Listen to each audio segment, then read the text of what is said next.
that's a beautiful sight, and it's a beautiful sight to be with you in a place called Fort Bragg.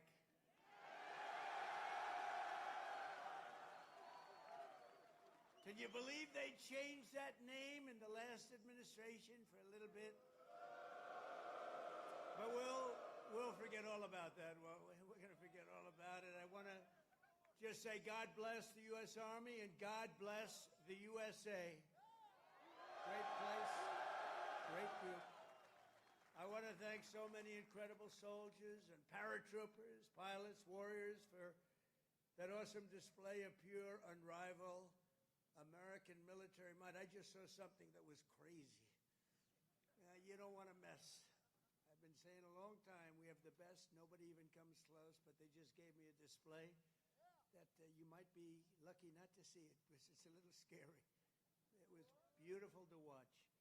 Let's hear it for the Army Special Operations and Command and the 82nd Airborne Division and the 18th Airborne Corps. What a show it was, and what a show it continues to be. And Saturday is going to be a big day in Washington, D.C. You know, a lot of people say, we don't want to do that. I say, yeah, we do. We want to show off a little bit. You know, recently, other countries celebrated the victory of World War I. France was celebrating, really. They were all celebrating. The only one that doesn't celebrate is the USA, and we're the ones that won the war. Without us, you'd all be speaking German right now. Maybe a little Japanese thrown in. But we won the war. And we don't celebrate, but we're going to celebrate on Saturday, and we're going to celebrate from now on. We're going to celebrate our greatness and our achievements. This week we honor 250 years of valor and glory and triumph by the greatest fighting force ever to walk the face of the earth, the United States Army. For 2.5 centuries, our soldiers have marched into the raging fires of battle and obliterated America's enemies. There's never been anything like it. There's never been a force like this. And I rebuilt it. I gave you so much money for 4 years. It was crazy. And we just approved our largest budget for military operations, over $1 trillion. We've never even come close. But our army has smashed foreign empires, humbled kings, toppled tyrants, and hunted terrorist savages through the very gates of hell. Our soldiers do not rest until they win. You know that better than anybody. From June 1775 to June 2025, those foolish enough to challenge America's army have been met with unyielding strength, unbreakable spirit, and unstoppable, overwhelming force. Time and again, our enemies have learned that if you dare to threaten the American people, American soldier will chase you down, crush you, and cast you into oblivion. That's what happens, unfortunately. That's what happens. Doesn't sound very nice, but it's true, isn't it? The last sound you ever hear will be the chilling howl of Black Hawks in the dead of night, the thunderous boom of artillery fire, or the ferocious roar of a U.S. Army infantry brigade charging over the horizon. That brigade is going to charge like you've never seen before, and hopefully I can keep you out of that, but if I don't, you're ready. Is that right? If I can keep you out of it, if I keep you out of it, that's okay, but if we need it, you're ready. You know, it's called peace through strength, isn't it? Peace through strength. For our adversaries, there's no greater fear than the United States Army. They all fear us, and we have the greatest force anywhere on earth. You know, you read different stories that others are building and building and building. We have a force like no other. They said it would take 5 years to defeat ISIS. We did it in 4 weeks. 4 weeks. We let them go. Unlike other of your leaders, I let them go. And we had General Raisin Kane, who's now the head of the Joint Chiefs of Staff, because I liked him. He was a warrior. He was a great warrior, and now he's been rewarded for his incredible work. But they said it would take 5 years, and we did it in 4 weeks. Someday I'm going to ask him to explain that one to me.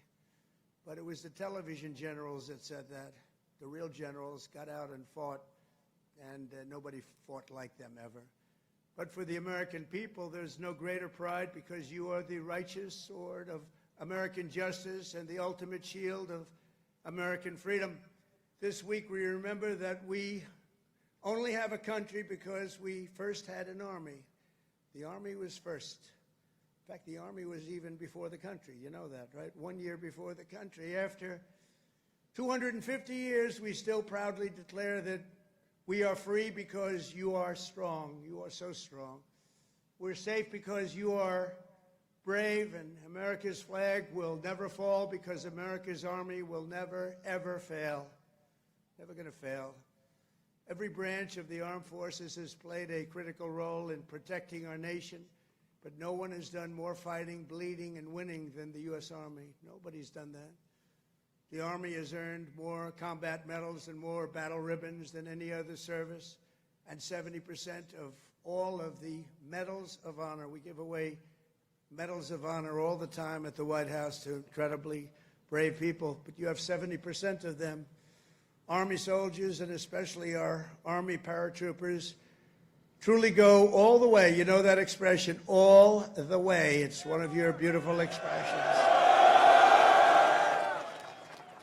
As President of the United States, let me express my undying gratitude to our nation for every soldier here today, for every veteran and their families, those incredible families that are with us and all across America, and for every patriot who has worn the uniform over 250 years. Can you imagine that?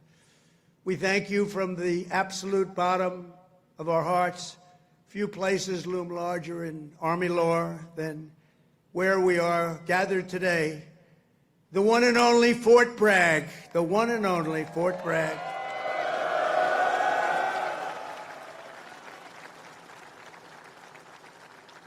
But remember, it was only that little brief moment that it wasn't called Fort Bragg. It was by the Biden administration, not Trump.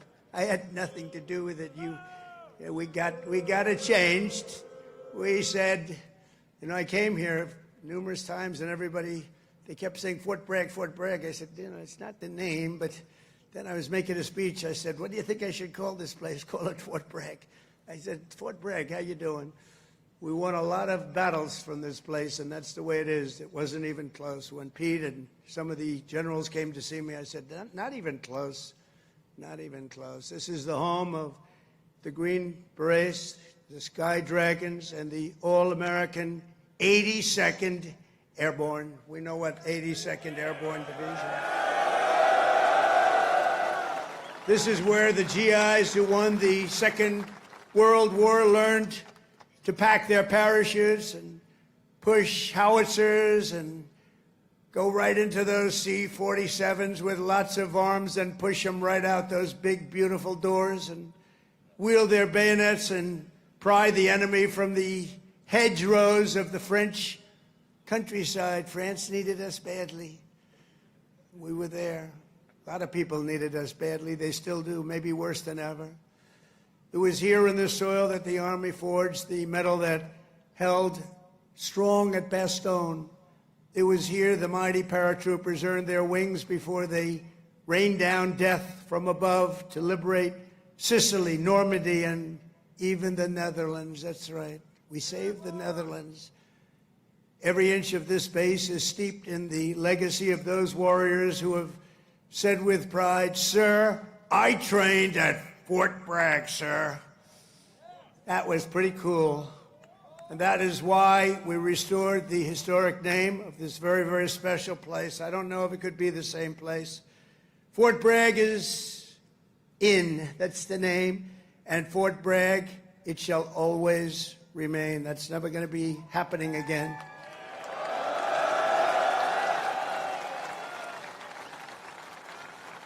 And for a little news for the fake news back there, the fake news, ladies and gentlemen, look at them all. Oh, yeah, what I have to put up with.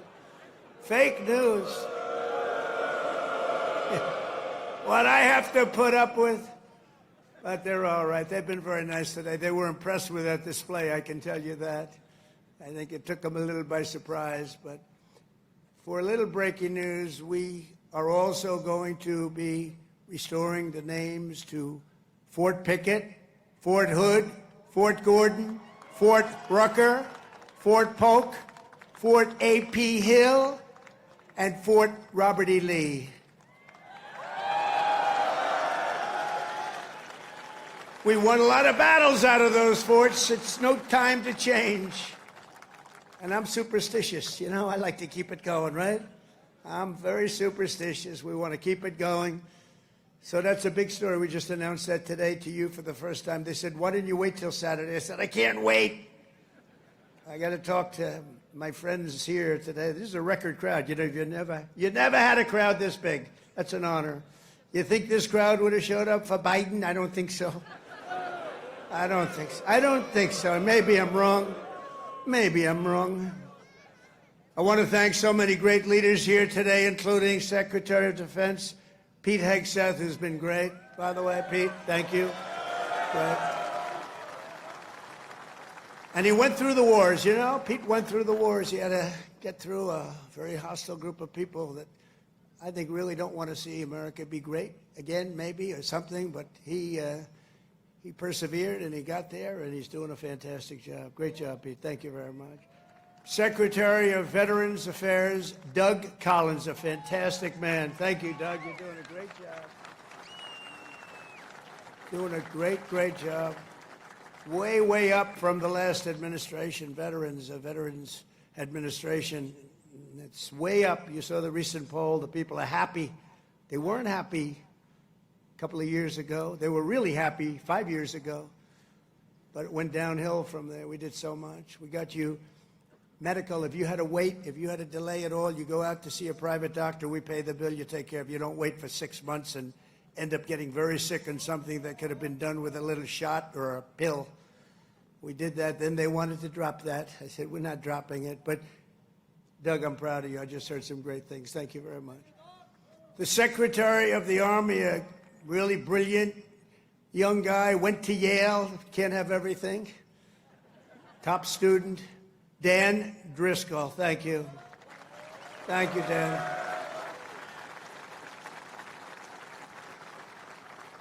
And we have your senators, Senator Ted Budd and Senator Tom Tillis. Thank you, fellas.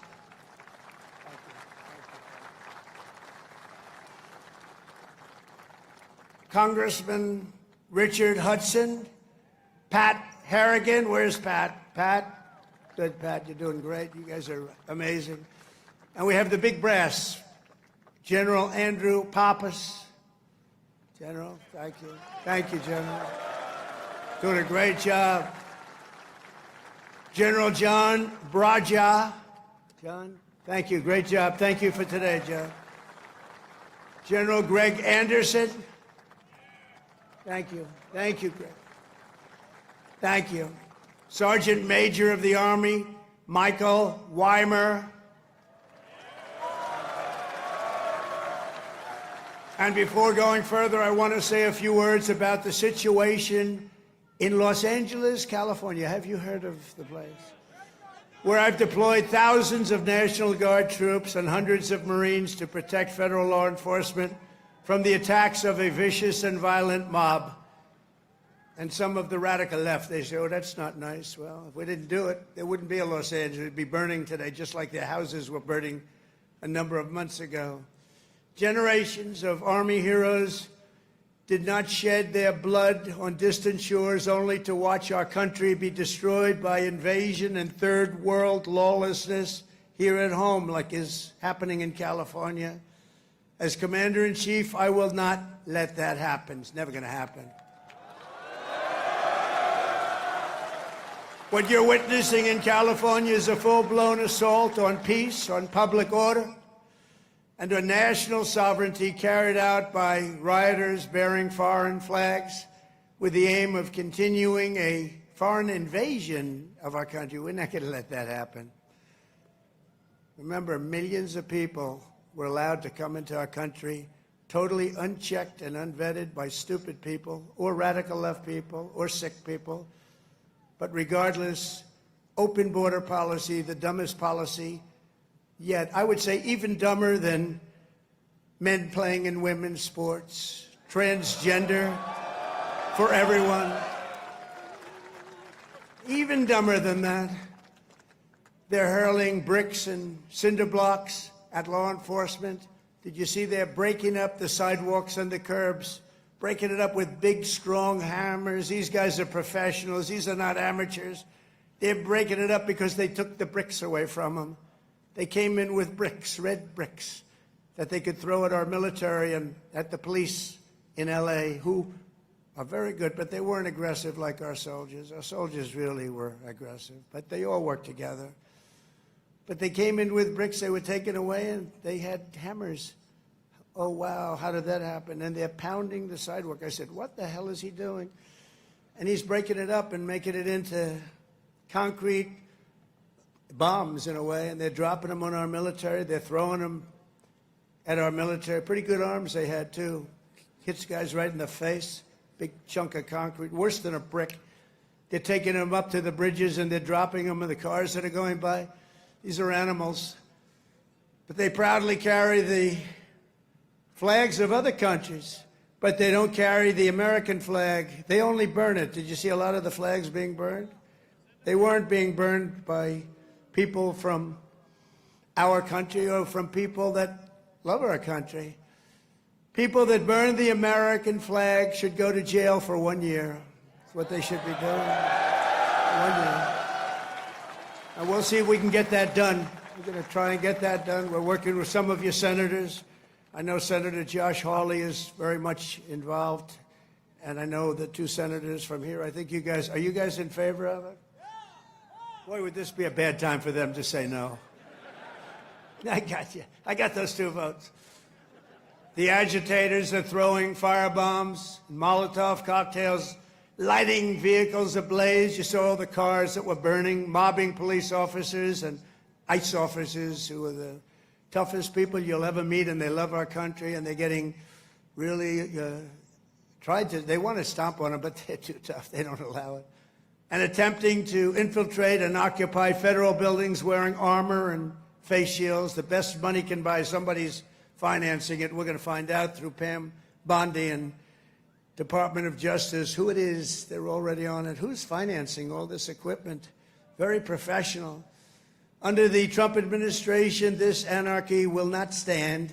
We will not allow federal agents to be attacked, and we will not allow an American city to be invaded and conquered by a foreign enemy, and that's what they are. A lot of those people were let in here by the Biden administration. They just poured right in.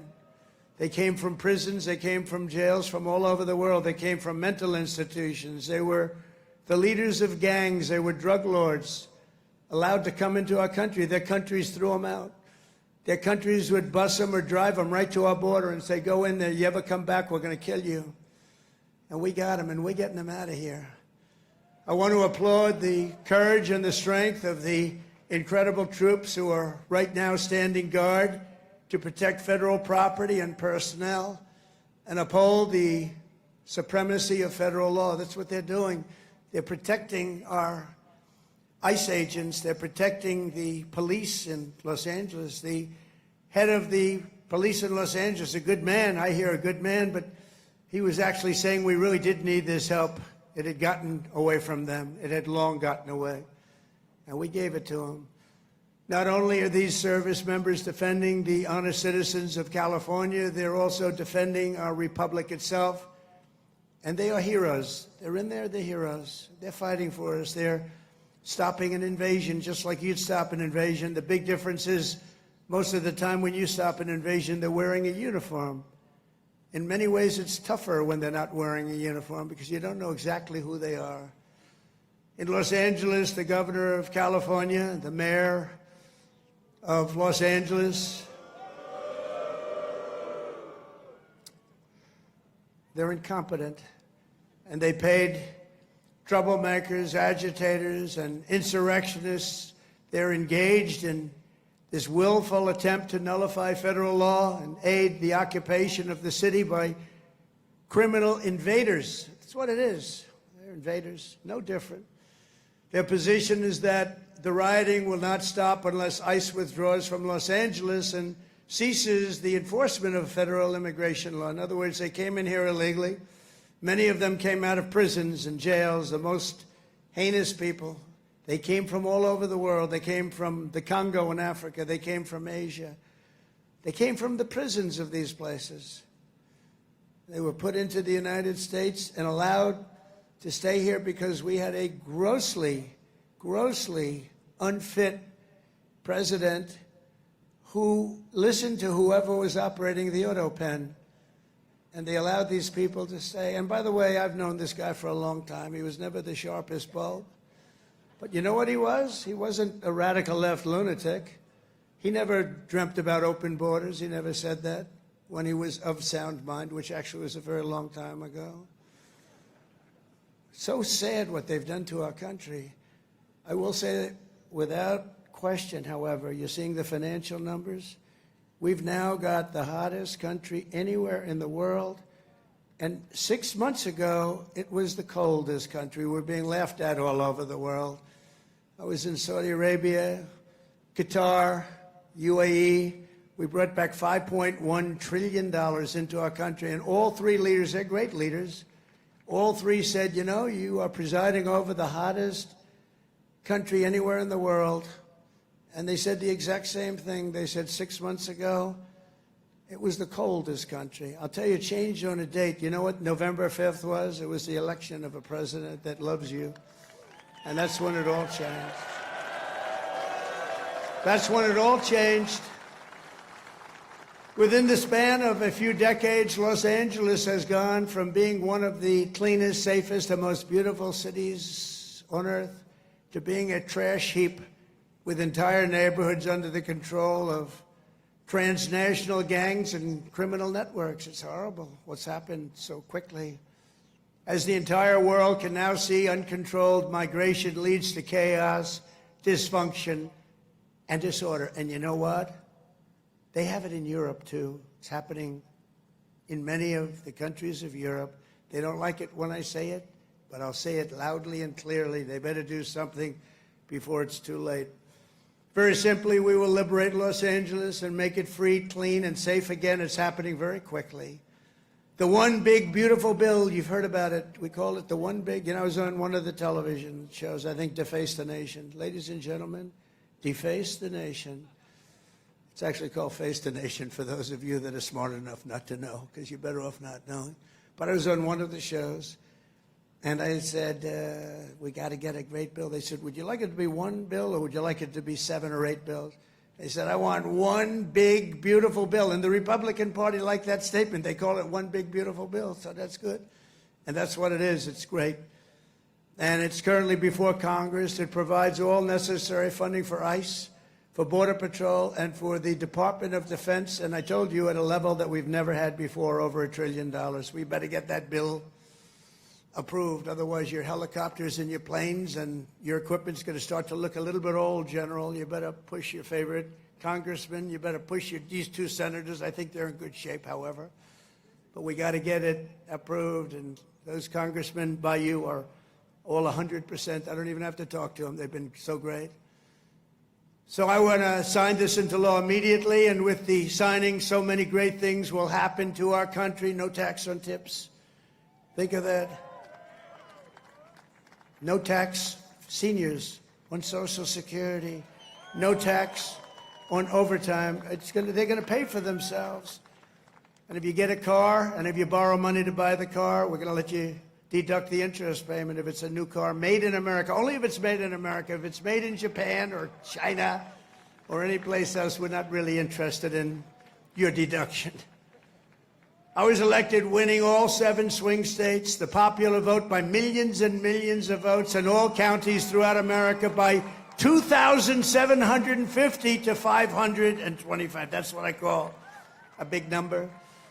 But this is a mandate from the people to restore the sovereign borders of the United States, and that is exactly what we're doing. Not only the borders, the financial institutions, and our country itself, we will not be deterred, and the mob in Los Angeles or anyone else, anywhere else, will not succeed. They don't even have a little chance. And I will be calling you early as I see this happening because, you know, in theory, I guess you could say a governor could call, but they don't call. They let their city burn, like in Minneapolis with this guy who ran for vice president against J.D. That was a good debate, J.D. against this guy. Remember how bad he was? That was one of the, I said, J.D., there's never been a man like you're competing against. This is the worst. I think he's running for president, too. Can you believe it? But he's a radical left lunatic, and I'll never forget in Minnesota, that city was burning down. Minneapolis was burning down. It was going to burn to the ground, and he wouldn't call the guard. And I waited for a long time, and I called the guard, and I saved it, but I wish I would have called it the first day. And I said, you know, if this ever happens again, because I was thinking about running because the election was rigged and stolen, we all know it. They said, we're going to run again, and if I win, which I hope, remember, we're going to make it too big to rig. But we did. We won by millions and millions of votes. So beautiful to watch. That was such a beautiful, 9:02 in the evening. They said, ladies and gentlemen, Donald Trump is projected to be the winner. I said, well, you think that was easy? I don't think these ladies from North Carolina think it was easy. You know, they followed me. I don't know what happened to their husbands. They're married to very nice people. But they've been to, what, 138 rallies? They said more. And they're from North Carolina. It's nice that we have one nearby finally, right? They go all over the country. I don't know what the hell's going on, but they're great. They're North Carolina, beautiful, wonderful woman, and we appreciate it. Like 130 rallies or some crazy number. Are your husbands satisfied with that? Are they okay? Oh, here he is. He showed up. One of them showed up. That's great. Congratulations. Great women, actually. The great patriots. We will use every asset at our disposal to quell the violence and restore law and order right away. We're not going to wait 7 days and 8 days and wait for a governor that's never going to call and watch cities burn. And let me tell you, if we didn't do this, Los Angeles would burn. It would be burning to the ground right now, just like their houses burned to the ground just a few months ago. And the only flag that will wave triumphant over the streets of Los Angeles is the American flag. So help me God. The American flag is the one that's going to wave triumphantly over the streets. And now let's get back to the true reason we're here today, celebrating 250 years of unbreakable Army courage. This week we commemorate not just the starting point in Army history, but a turning point in the history of the world. That's how important it is. When the Continental Congress created the Army and appointed its first commander, name happened to be George Washington. Has anybody heard of him? George Washington. Are you okay, darling? Are you all right? Yeah, take your time, please. Doctor, please. Doctor. Doctor in the house. Thank you. Thank you very much. These are great people. They've been waiting here a long time, General, so, you know, we want to give them all the time they need, right? Thank you very much.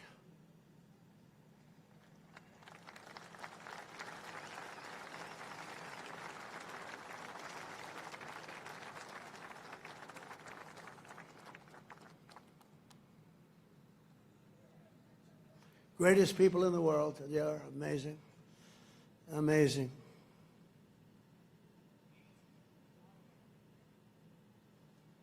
Oh, good. Thank you very much.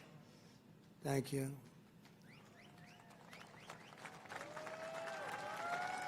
Okay, honey. Thank you. Beautiful young person. Beautiful young person. We have a lot of young people. You know, they have. We won young people, old people, and everything in between. It's sort of nice. Remember, they used to say, but Trump doesn't have the young people. We won everything. Thank you very much, Doctor. Great job. When the Continental Congress created the Army and appointed its first commander, General George Washington, they sent the fierce spirit of a free nation into battle under a rallying cry that echoes to this day, "Give me liberty or give me death." Have you heard of it? Quite a beautiful statement. Think of what that means. Give me liberty or give me death. I know exactly what that means. Just 3 days after the birth of the Army, the great patriot, founding father, Dr. Joseph Warren, was on the front lines as a soldiers stood totally outnumbered and outgunned at Bunker Hill. They had a group of soldiers against them that was supposed to be, in that day, unbeatable. Warren's mother had begged him, "Son, please don't do it." She said, "Please, please don't do it. Don't risk your life for even the patriot cause, please." And he replied, "Wherever danger is, dear mother, there your son will be. I will either set my country free or shed my last drop of blood to make us so." So beautiful. So the words are so beautiful. At Bunker Hill, Warren kept his vow, fighting and fighting and fighting and loving his country until he fell, drenched in blood, and gave his life at the very young age of 34. Exactly 250 years later, we are joined by Dr. Warren's great-great-great-great-great-grandson, and it's 7 generations down, and now an Iraq war veteran, retired Army specialist, Scott Warren, is here with his daughter, Sergeant E5 Carrington Sanders of Fort Irwin. I want to just, where are you? Where would you be in this big crowd? Thank you very much. What an honor. What an honor. You look great, too, by the way. You really look great. Thank you very much. What a great family. But you carry in your veins the love and devotion of a martyr for American liberty. Please stand. Just put that hand up once more for the people, because they want. Thank you very much. You're looking good. Looking good. Good genes. Good genetics. Thank you both. Thank you very much. The life of a soldier is not just a job, it's a calling and a sacred tradition passed down from father to son, brother to sister, and one generation to the next. At every hour of danger, our noblest citizens have answered that call, kissed their loved ones goodbye, and run to the sound of guns. You run to the sound of guns, you're running right into them, you're going to win. When the British tried to reconquer our young nation in 1812, 1,000 Americans at Fort McHenry fought off a British invasion fleet, 5,000 strong. They say it was unstoppable. Lieutenant Francis Scott Key, you all heard the name, watched from Baltimore Harbor as the Army kept Old Glory flying high. Many people died. Deeply inspired, he wrote a poem in tribute to Army courage and American pride, known today as the Star-Spangled Banner, or our national anthem. Great. 8 generations later, we're joined by a descendant of Francis Scott Key, who has spent 2 decades in uniform, Major Kyle Key of Army National Guard fame. Please, Major, where are you, Major? Thank you. Thank you. Looking good, too. What's going on here? These guys they all come from a very fine strain of blood. That's great genetics is right. Thank you both very much. Major Key, thank you for helping to keep this incredible land of ours free and the home of the brave, and that's what it was. Through the decades that followed, the Army conquered the great frontier, won the war that restored our nation and broke forever the chains of slavery. A generation later, the Army's Rough Riders stormed up San Juan Hill with Colonel Theodore Roosevelt and swept the last foreign empire from the American hemisphere, forever swept. In World War I, our doughboys fought bravely in the Valley of the Marne and in the Argonne. There in 1918, a devout Tennessee Christian named Alvin York, you know that name, charged across an open field towards the German machine guns. They were firing at levels at that time that nobody had ever seen before. They were knocking down everything in their way, including giant trees were coming down.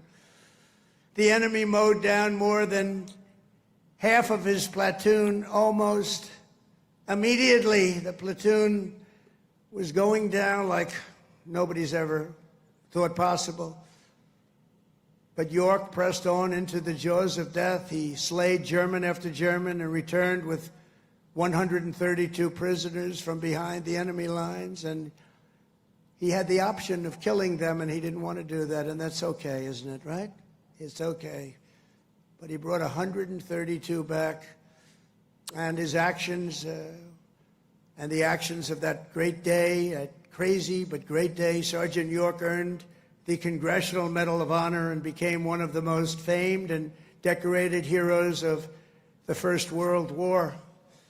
Very famous, actually, because of the movie that was made. And we're joined today by Sergeant York's grandson, Army Colonel Gerald York. Gerald? Thank you. Thank you, Gerald. Thank you very much. It's a great honor to have you. Thank you, Gerald.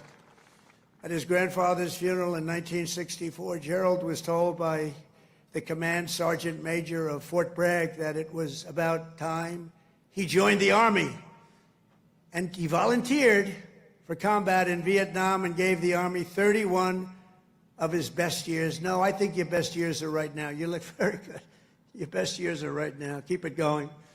But Colonel York, we salute you. We salute your family and the fame and the bravery of your family. Thank you very much. Appreciate you being here. And in World War II, the Army once again came to the free world's rescue. Among the millions and millions who volunteered was Henry Armstrong. He enlisted 6 months before his high school graduation and did basic training right here at Fort Bragg. By the next year, he was in Normandy. He fought his way across France as part of Patton's Third Army, crossed the Rhine into the heart of Germany, and helped liberate a Nazi concentration camp. He was a brave person. Command Sergeant Major Henry Armstrong is here with us today. He's 100 years old, a veteran of numerous World War II battles, and 41 years in the Army.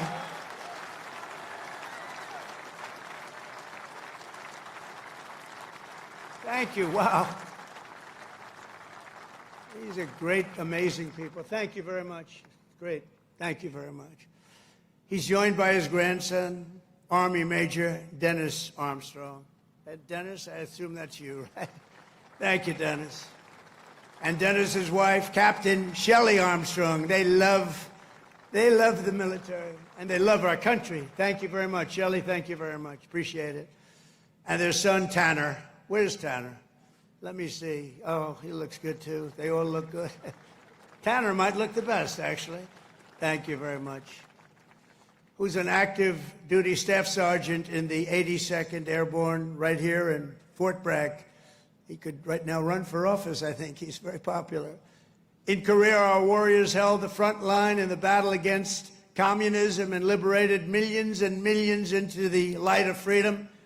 To Vietnam, we sent some of the toughest men who ever wore Army boots and olive drab. One of them was Joe Marm of Pennsylvania.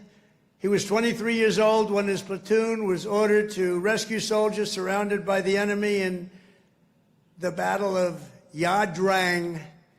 Lieutenant Marm charged into heavy fire, killing 4 enemy soldiers in the brush before sprinting across 40 yards of open field. His teammates could not believe he was doing it, actually, they said.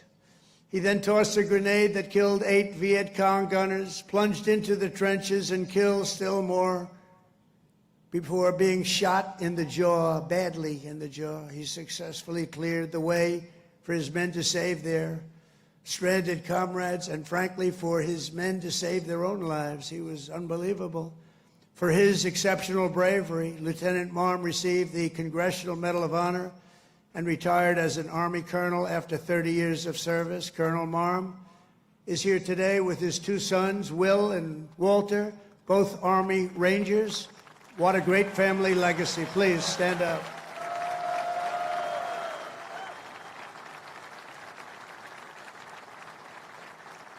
How's your jaw feeling? All right? The jaw? It's all right? Looks pretty good. I wish mine looked that good. It's very good. Thank you very much. Great family. Appreciate it. Real heroes. In the modern era, our soldiers have charged into the darkest caves and ventured into the most God-forsaken places to vanquish the forces of radical Islamic terror from the face of the earth. In 2007, Chief Warrant Officer Eric Phillips was stationed at a remote outpost in the Afghan mountains when a massive Taliban force attacked from all sides. He thought he was finished. For 3 hours, he led a hellacious counter-assault to successfully repulse the enemy in close combat. In the same deployment, Eric again repelled an attack by a vastly larger enemy force, saving countless lives. For his spectacular gallantry, Chief Phillips earned the Distinguished Service Cross and the Silver Star, becoming among the most highly decorated warriors of any branch in the war on terror. Actually, he is the most decorated, and it's not even that close. Many, many battles, many, many medals. And he's with us today, Chief Phillips. You did us all proud. Please stand up, Chief Phillips. Thank you. Thank you very much. Thank you. You are Army strong. Thank you very much, Chief. From the American Revolution until today, the story of the Army is the tale of an unbroken chain of American patriots who gave all they had for this country. It is the saga of epic men like Washington and Jackson, Grant and Custer, Pershing and Eisenhower, Patton and MacArthur, Wild Bill Donovan, and the great General William Yarborough, father of the Green Berets. You know that, the Green Berets? You know that? William Yarborough.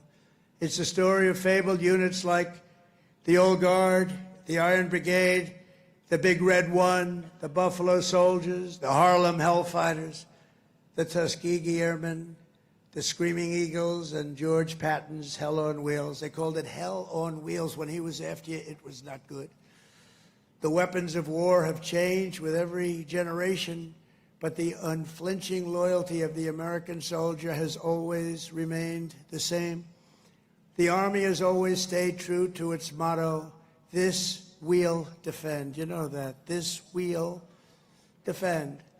Army warriors who have laid down their lives for America rest by the thousands in the sacred soil of Arlington and Gettysburg, Anzio and Manila, and to far-off places known only to God. We owe everything to them. Today we renew our devotion to the cause of liberty for which they so selflessly lived and fought and so bravely died. There could be no greater tribute to their memory than to prepare the Army to dominate America's enemies for the next 250 years and more than that. That's why under the Trump administration, we're focused on restoring the spirit of the U.S. Armed Forces.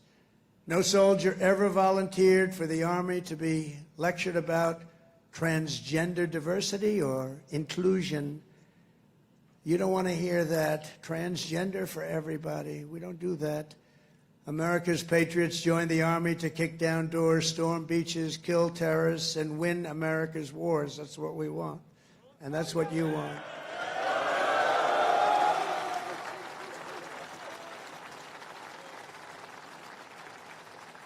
And to that end, we're making that record investment, but not only in the Army, and the other forces also, because you work together as a team.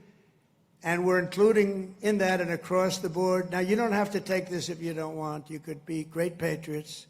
Say, I don't want to raise. I will not accept it. Let it go back into our country. Let's give it to Gavin Newsom so he can waste it in Los Angeles. No, we don't want to do that, but we're giving you across the board raise for every single service member in the U.S. Armed Forces. We're giving you across the board, and you deserve it. You know, we spend so much money on things that we shouldn't be spending it on. But I think those days are stopping, Mr. Senators and Congressmen that are with us. As part of our one big, beautiful bill, we are also investing over $1 billion to update your on-base housing. And we're building a state-of-the-art missile defense shield to protect our homeland. And it's called the Golden Dome. It's going to be all made in America. We've done it for others. We're now doing it for about time, right? We're doing it for ourselves. After years of recruiting shortfalls, this is, to me, maybe the most exciting things. We're setting the strongest peacetime recruiting records ever. Just think of this. 6 months ago, we couldn't recruit anybody to join the military. Nobody wanted to join. That was 6 months ago. And then we had the election of November 5th. And now we have the strongest recruiting numbers in the history of our country. Can you imagine that?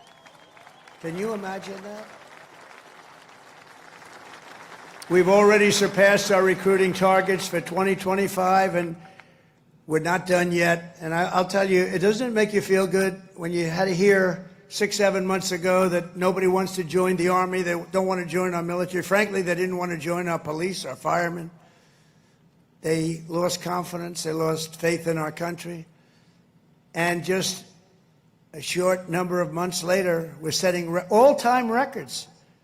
In fact, your job might be in jeopardy. Somebody else may come in and take it. That was bad. We'll get you out of here. You have to be good. We're getting the best people that you've ever seen. We're getting people I don't think we've ever seen anything like it. Great people are coming in. Doesn't it make you feel good, though? You have something and you're doing something and other people want to join you. Isn't that a great feeling? And wasn't it a lousy feeling just a short time ago when they announced, you know, you're a soldier and you're proud of your country and you're proud of the Army in your case, and you're reading stories about nobody wants to come in and join the military, right? Isn't that lousy? Even the ladies from North Carolina were not happy with that. But then we had a great election. It was amazing. Too big to rig. We had a great election, and all of a sudden, the people are pouring in, and we have incredible people like Pete and the others that are here, Dan. I think they made a big difference. I really do. So thank you very much. All of you guys, I think you've really made a big difference. The Army will soon be stronger, bigger, and better than ever before. And every new soldier that joins our ranks will kindle the same fighting spirit exemplified by the likes of Sergeant Major Jim Schmidt, who's no longer with us. At 15 years old, after lying about his age, because he wanted to get in so badly, Jim trained at Fort Bragg to fight in World War II. When Jim's middle school wrote to ask if he would attend his 8th grade graduation, he wrote back, "That will be impossible, as I'm rather busy now. I'm in the hinterlands hunting down Germans," and I have to say this, and Italians. I know there are a couple of Germans and Italians here. As a paratrooper, he made the famous drops at Sicily and Salerno while still a young boy, too young to be in. The Army kicked him out. They found out about it. They kicked him out. They discovered he was way underage. They said, "Jim, you got to get out of here. You're a hell of a soldier, but you got to get out." But that didn't stop Jim. He enlisted in the Navy. But the moment he turned 18, he came right back and he joined the 82nd Airborne. How about that?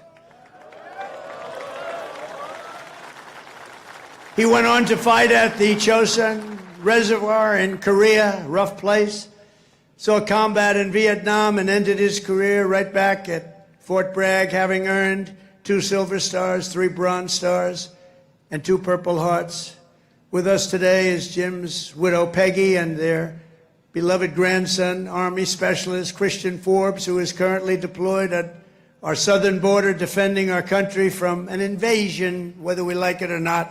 It's an invasion, but I don't know if you've heard, the invasion was 99.9% stopped. Did you hear that? 99? Could even be more right. 99.999% stopped. That invasion is stopped. So I think he's in good shape. Specialist Forbes, I want to thank you for defending America. And you've obviously done a good job because that invasion has been stopped, and we appreciate you being here. Thank you, wherever you may be. Thank you very much. Thank you very much. Great. We stopped that sucker, didn't we, huh? We stopped it. Thank you very much. Each and every one of you here today carries in your souls the love, strength, and courage of millions upon millions of Army patriots who came before you. Your uniforms bear the same stars and stripes that our ancestors carried to victory at Yorktown, across the Great Plains, and over our Rockies, up the Missionary Ridge, down through the streets of Paris. That's right, we went down the streets of Paris. We've got to help our allies, don't we? Across the sands of North Africa and onto the shores of Omaha Beach, into the blood-soaked hills of Korea. And it was a West Point graduate named Buzz Aldrin who first planted our great American flag on the face of the moon. We know that. Now it's your turn to carry that flag forward and to add your own daring deeds into this chronicle of triumph and legends. Now it's your duty to shield the flame of freedom that was first lit 250 years ago by the heroes of Concord Bridge and Bunker Hill. Standing before you today, I am more confident than ever that in the days ahead and every generation to come, the U.S. Army will heap glory upon glory upon glory upon us all. You will protect every inch of U.S. soil, and you will defend America to the ends of the earth. Wherever danger is, there the U.S. Army will be. Another beautiful phrase. Whatever peril comes our way, whatever menace threatens our people, you will stand strong, you will be proud, you will charge hard, and you will keep that flame lit, that beautiful, beautiful flame. You're going to keep it lit. You will hold the flag high, and you will do something that's become quite a famous little phrase also, but you're a hell of a lot braver than me. You will fight, fight, fight, and you will win, win, win. Thank you. God bless you. God bless our soldiers, and God bless the U.S. Army. Thank you very much. Thank you, everybody.